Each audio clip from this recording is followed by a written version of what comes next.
Hey everyone, we are live at 5. It's February 5th. I'm Paul Wontorek. And I'm Beth Stevens. And we're joined by producer Matt Roden. Hi, everybody. Hi. Beth, we have an amazing guest today. We do. We have Ms.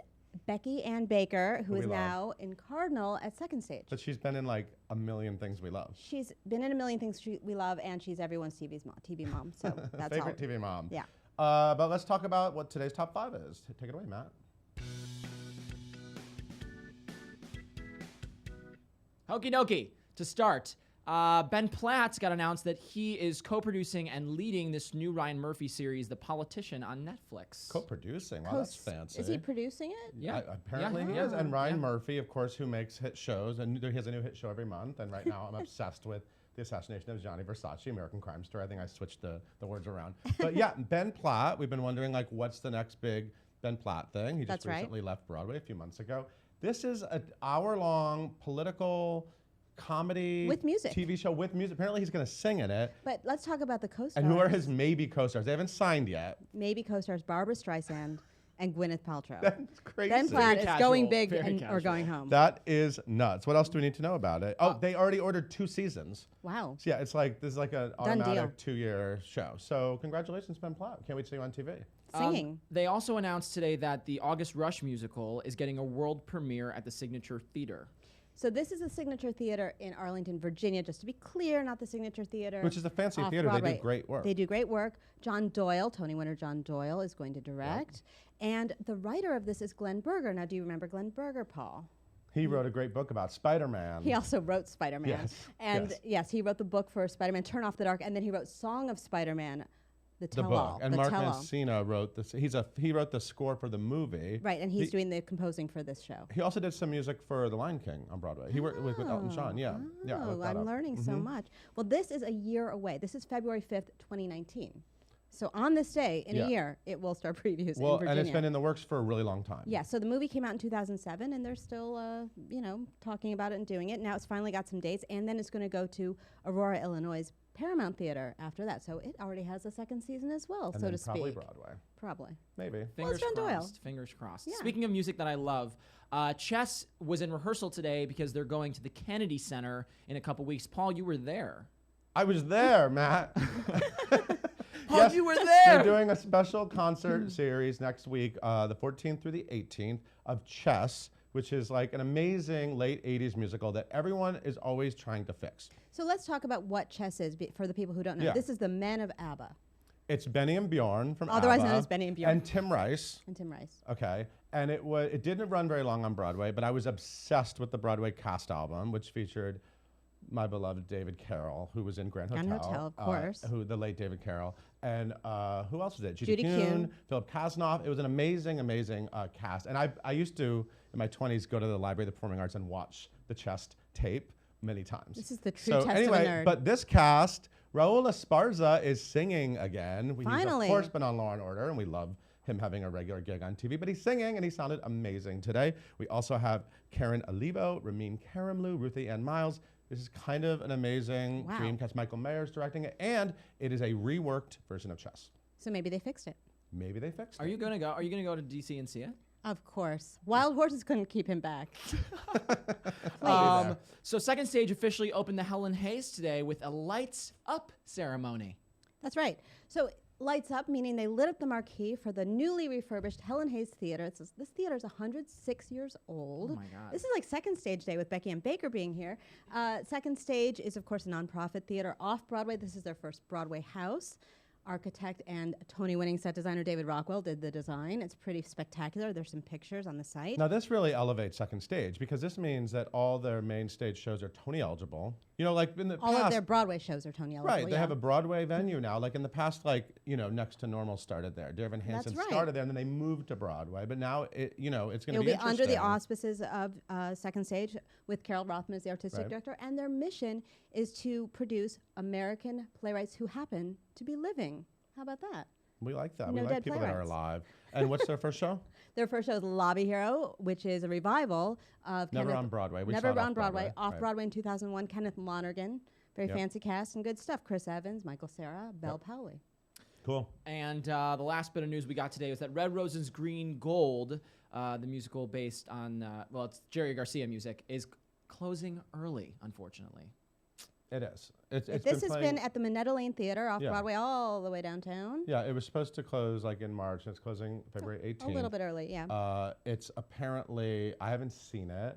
I think that it's if you like, you're not supposed to say Grateful Dead, by the way. But Jerry Garcia was a member of that band, in Right, case you but didn't it's know. not a Grateful Dead musical. You can't say that. But it's the music of Jerry Garcia and Robert Hunter. They are going to South by Southwest, which is random. I don't know what that means. I guess The they're musical's going to South by Southwest. What does that mean, though? It's going to be in That a means people are conference gonna- room? I don't know what that means. Are there conference rooms at South I by don't know if Southwest? that's that a seems a thing. little I don't know. weird. There's a cast album coming and additional productions and a tour going out. So fans of that music, you will have more opportunities to see it.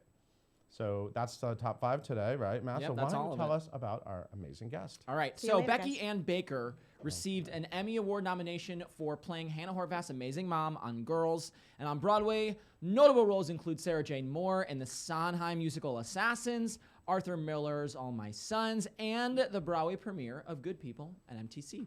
Currently, she can be seen in Greg Pierce's new play Cardinal, currently running at Second Stage, which we mentioned earlier, on 43rd Street. She stars in this new play opposite Anna Klumsky and Adam Pally. If you're watching this live and have questions for Becky, please comment below right now. We want to hear your questions, and I'm watching them come in as we speak. And now, here's Paul and Becky. Hi, Becky. So Hi. happy you're here. Thank you for asking me. You're like one of the greatest stage actors we have. Oh, You haven't. I'm Thank sure you that so much. embarrasses you to hear that. I have a feeling there are a few more before me, but I'll take it. But you're I'll up take there. it. You're up there for me. You actually are hitting a milestone this year. Did you realize that? A Broadway milestone. Oh, Since your Broadway debut. well, my Broadway debut was 40 years ago. 40 years the ago. original cast of Best Little Whorehouse in Texas. Crazy. I could have done Sugar Babies, but I opted for Whorehouse because I had done the out-of-town Sugar Babies. But Whorehouse, we each had names. Right. I was Ruby Ray. Uh-huh. You didn't have a name in the Sugar Babies Yeah. chorus, so Yeah. I could kick up my legs with a name in Whorehouse. And then later you were Dotsie May, right? I did. I went through the whole rank. Yeah, I, it sounds I like you went played, from yeah, it was like, I called it my grad school. Lady of because- the Night to Lady of the Night. Yeah, I had gone to Western Kentucky University, so I called it my grad school. Uh-huh. I did Ruby Ray originally, then I played Ginger, then Dotsie May, and understudied at some ripe young age Mona, Yeah. and went on. Oh my God, you did? Yeah, and all my girlfriends who were still the chorus girls were furious with me. Wow. It was really fun. It's really crazy to think. Do you really say that you started as like a chorus girl? I Like was that, a chorus that was for your thing. years. That was your I didn't thing. have an agent for the first 10 years in New York. I know. I just was a chorus girl taking classes. I became a member of the Actors Studio. Wow. I thought I was very highfalutin, and I didn't have an agent. It was great. Wow. I know. It's crazy if you look at your career now. So you're off Broadway. You're in Cardinal. Yes. You work regularly. We see you on film and TV. We love seeing you. And your Girls was Oh, epic. thanks. You got an Emmy Yeah. nomination for that. You were An Hannah's Emmy mom. nomination. I You got to do know. so I many know. amazing things Oh on my that God, show. they wrote incredible things for me. It Yeah. was a gift. Yeah. It really was. It was a gift. And Lena Freaks and Dunham was Geeks. a gift to me. Freaks and Geeks was a lot Was of sort fun. of And like an Judd early- Apatow, he's been in my life since 1999. Uh-huh. Paul Feig and those guys. I still run into some of those kids Uh-huh. now. Seth Right. Rogen, James Franco. Right. They've all done well. It's amazing how you're able to balance all of these things. I mean, you really have when you look at your career on paper, it's like so cool how and then you get to do a play. Like, so when something like Cardinal comes along, how did the decision come about to do this play at this time? For me, it's always about the writing, and I love Greg Pierce's writing. Mm-hmm. I saw Slow Girl at Lincoln Center 3, and I read another play of his, and then this one came along, and the timing was right, and I adore him. And so that was it, the writing. I love working with original plays or musicals because you get to help influence Yeah. the work of it, and this was a terrific experience. I could not love our cast more. They're incredible, and we're having a good time over there. So talk about who you're playing in the show and set it up a little bit. I will. I'm play Nancy, the mother of a son, an adult son, on the autism spectrum. Alex Hurt, he's done this extraordinary job of finding out all kinds of things, and his performance is remarkable. And we are being displaced. The town is changing, and we don't feel I don't feel comfortable there any longer, and I am moving us along, selling our business, and the play is a lot about displacement. and every single character in it, in one way or another, is going through a huge shift, life shift. Wow. So, yeah, it's and yet it's very funny. Yeah. It's, you know, Yeah. so, and the performances are great. Yeah. So, Matt, are there any questions coming in? There from the are. world? Billy wants to know, would you like to return to Broadway to star in a revival of a classic play? A very specific question, but interesting. Yeah, Billy, you got any ideas? I would love to. That sounds great. Is he there, like, kind of big dream which roles? ones? Yeah. Oh, yeah. You know, you always have big dream roles. I mean, you know, my big dream roles now are kind of, I'm too old for them. But no, you know Mama what? Rose, I'll Let's- take Mama Rose. Okay, I mean, great. there, Mama there are a Rose, lot yes. of there are a lot of good ones left. But Yeah. you know, I thought I'd play Viola in 12th Night at one point, but it didn't happen. Uh-huh. You know, I worked on those speeches forever, so you know, he left no ring with me. Do you like singing? I do love singing. Yeah. I really do. Uh-huh. My last musical was with John Doyle. Right. We did Merrily We Roll Along in Cincinnati at the Playhouse with an incredible cast, Malcolm Getz and all kinds of New Yorkers. And I had to play the stand-up bass, which I don't play. So they put little dots on the threads, you know, the places I was supposed to put my fingers. It was great. Oh my God. Yeah. I did Merrily in 1990 with Victor Garber and David Garrison in D.C. We were supposed to come in. We didn't. But it was 22 years between playing Mary. 22 years. Wow. And we were the older cast in 1990. So there you have it. Wow, I know. that's crazy. I know, same role. And Merrily still hasn't come in. I know. And John It's like Doyle's, chess. I have to tell you, John Doyle's book, he, you know, cut it radically. We did it in about 95 minutes, Wow. no intermission. I like it that way. It was I love a great. 90 It was minute. really great. It really highlighted the music. And George Firth was a dear friend before he passed, and I think he would have loved it. Would it still have made me curl up in a ball and sob at the end like Merrily always does? So good. It's so good. Yeah. Yeah, yeah. Paul wants to know, not you, Paul. Paul Miller Oh, wants Paul. to know. Since you've had and are having such an amazing career on stage and screen, how do you think each platform challenges you? Oh, that's a great, gosh, that's, well, Paul. You know, it's interesting because you do work very differently in the theater than you do in film and television. And I'm reminded by doing Cardinal that 8 shows a week is a tougher gig. People would think 16-hour days on a film or TV set would be hard. It's nothing compared to the energy that you put into, you know, even an hour and a half play, which Cardinal is. It just nothing compares to it. Excitement-wise, but also work effort, you know. Can we talk about your amazing husband, another fantastic actor who balances film, TV, and stage? yeah. I mean, you both your careers are very similar in that way. You've been very lucky. We just Dylan hit, Baker, yeah, everyone, yes. yeah. We just hit 30 years of marriage last summer. 30, and this business is like 60. Wow. And we have a daughter, a grown-up daughter, Yep. Willa Baker, Willa, yeah. who has nothing to do with this business. She comes to opening night, is very appreciative, and wants absolutely nothing. What is she to do. interested in? She animals. She worked out at the Bronx Zoo for the first couple of years, and now she's looking around. That wasn't quite what she was looking for, so she's doing a few other things. But anyway, we adore her. But yeah, Dylan's shooting in Richmond, Virginia right now, this season of Homeland. So he's having a lot of fun down there. How did you guys actually meet?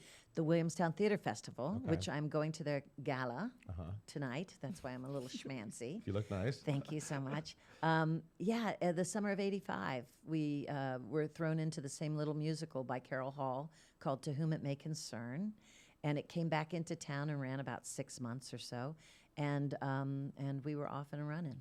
Wow. I broke up with my boyfriend and married Dylan Baker. Look at that. Yeah, Sorry, yeah. sorry, old boyfriend. Yeah. Yeah, it worked out nicely. Yeah, it worked out for the old boyfriend as well. He did very well. Kurt here has a very interesting observation. Okay. He said he just pulled up your IMDb online, and he wants to know, how did you get to play so many nurses in films? I and have played. I think it's because I fit the uniform. I don't know. I mean, I was just the right size for the uniform. You know, a lot of moms, a lot of nurses. That's what we do, we women in the show business, you know. Do you have thoughts for actors who look at a career like yours and think, oh my God, she started in the chorus of Whorehouse. Now she's an Emmy-nominated TV and film and stage actor. What is your advice? I mean, I think actors can very easily get sort of stuck on a path, right? Right. What do you tell people to sort of, for them to be able to branch out like that? I think three things were at work for me. One was just stupid luck. I mean, I just lucked into so many things. Like Whorehouse was an open call, a cattle call, where you sing 16 bars and they ask you to come back later.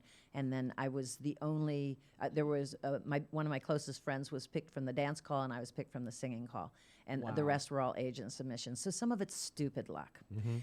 Persistence. I mean, if you persist and just, blinders on almost, you just have to persist. You can't let your ego get involved. You just don't listen to the critics and you keep going. And hard work. It's really, a work ethic is important in this business. And I was lucky enough to grow up in a military family that it was all about the work, So I think, and a competitive spirit that's a healthy spirit. I think those things are the most important things you can do. And you still have that competitive Oh spirit. yeah. I mean, and it's not just, about getting jobs. It's.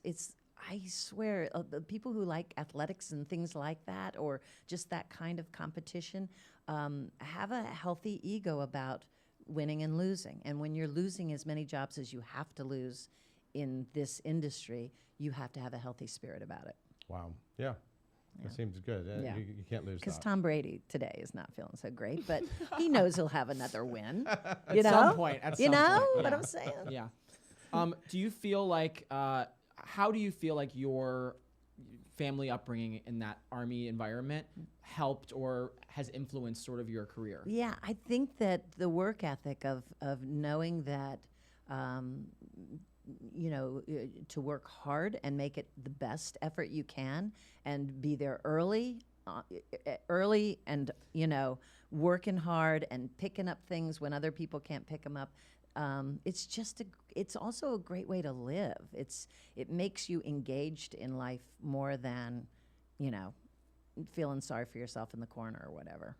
I have no patience with that. Are there any favorite projects that you just look back on with like real fondness? I mean, I know you loved Girls. I'm pretty sure I you loved did love that. Girls. Was that the was sort of like greatest a recent gift ever, and of course, Freaks and Geeks was a lot of fun too.